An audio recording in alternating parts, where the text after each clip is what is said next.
So, ayan mga lakasera for today's video. Hanggang ngayon, nagro-road trip pa rin tayo. So, ayan mga lakasera, galing tayo ng Lucena City. Nagde-deliver sila ng sapatos doon sa may Kaisanong Metro.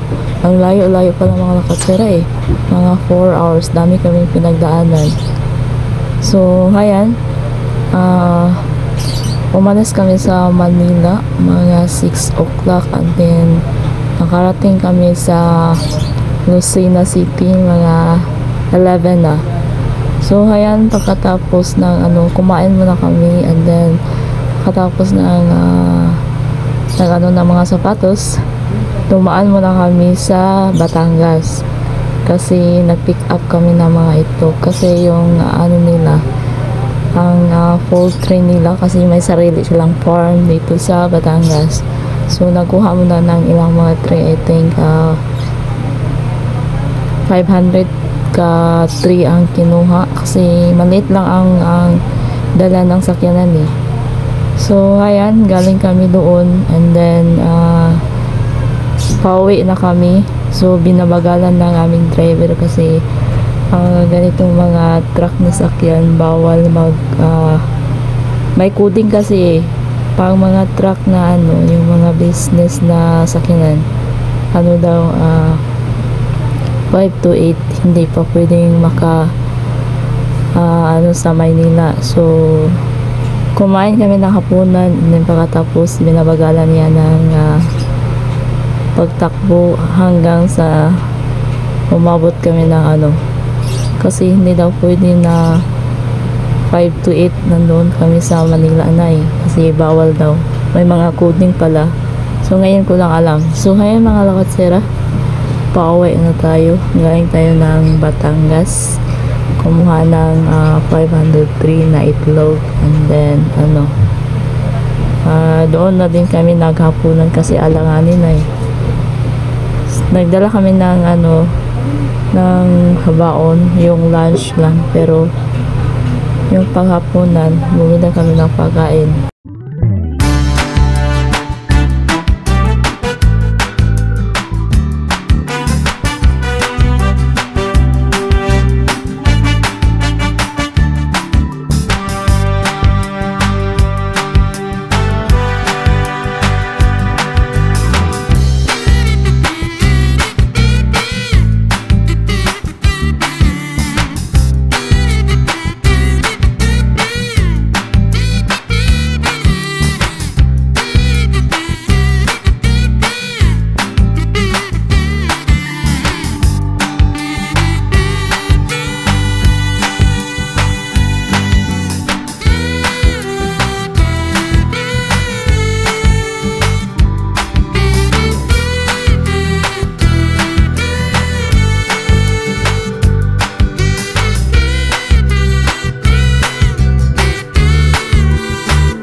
So, buong araw ako nakaupo.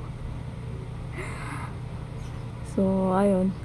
Baka kinabukasan, masakit na yung puwit ko. As of now, so masakit nga ang puwit ko dito eh. Kung ano-ano na lang posisyon ko.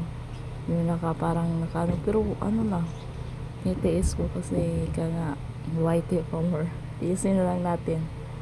So, ayan mga lakatsera paggabi na. So, maganda dito mga lakatsera. Malamig na malamig. Pero mo talaga ang lamig na lamig. Basta ditong banda and then pupuntang galing kami Batangas and then ditong area malamig na kasi. So layo-layo pa ating anuhin para tayo sa Maynila. So hanggang dito na lang mga lakotsera kasi palubog ng araw. Kasi dito walang mga ilaw eh. So, medyo maano na ang paligid, medyo madilim na. So, maramig pa rin dito. As in, lamig na lamig. Kasing lamig ng ex nyo. Joke lang. So, ayan, binabagalan talaga ng takbo ng sakyanan kasi yung oras ang inano namin. Kaya nga yung sinabi ko sa unahan na ang coding nila 5 to 8. Basta yung mga truck na sasakyan, yung mga ano ba, pang ano talaga kasi malaking anong dala namin eh. So yan, binabagalan niya kami driver para hindi kami makaabot sa 8.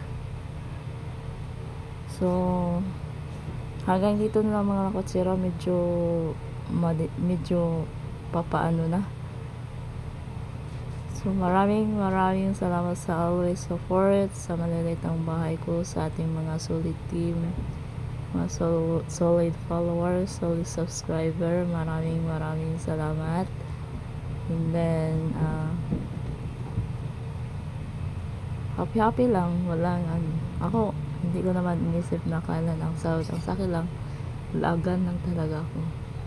Yung gusto ko yung gumala, masaya na ako kahit mag-isa lang ako, kahit may kasama, masaya na ako mga lakotsera. So yan talaga ang habit ko. Kasi yung may pinsan ako, sinabihan ako na daw, kasi as of now wala akong trabaho, ako nagtambay. So galing ako ng ibang bansa and then 14 years ako doon. Isang amo lang talaga ako. Every 2 years uuwi ako ng Pilipinas and then wala nang namatay yung mga magulang ko. Bakasyon lang sana dito ako wala parang nasagad ko, parang sabi ko magpahinga muna ako, kaya umuwi ako. Sumala ako ng pakibakbakan ng OFW 2010 hanggang 2022 and then bakasyon lang sana sa akin, hindi ako makabalik. So ayun mga lakotsera, 2025 na ngayon, medyo parang 2 taon na akong walang trabaho. So lang kaya yung ginawa ko ngayon, nagbablog na lang. Pero okay lang sa akin kung matagal ang sahod, kung kailangan lang, masaya lang talaga ako. Kasi kung bata pa ako, lagang talaga ako.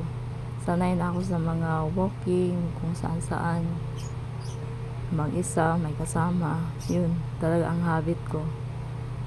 So, may pinsan ako na sa Japan, gusto niya pang online seller ako. Hindi ako pumayag kasi hindi ko talaga habit na magtitinda So, diba? Ang tao talaga pang gusto mo isang bagay, gagawin mo. Kung may gusto, may paraan. Kung ayaw, may dahilan. Kaya, yan ako. Pinili ko yung Pero, as of now, I'm waiting the job. Naghihintay ako sa magiging bagong trabaho ko. Maybe, ngayong katapusan ng March. Yan ang hinihintay ko OA lang, and then 8 to 5 lang ang oras. 8 AM to 5 PM. So, yan lang.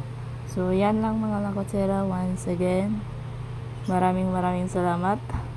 Hanggang dito na lang kasi paggabi na, baka anong makikita ng char lang.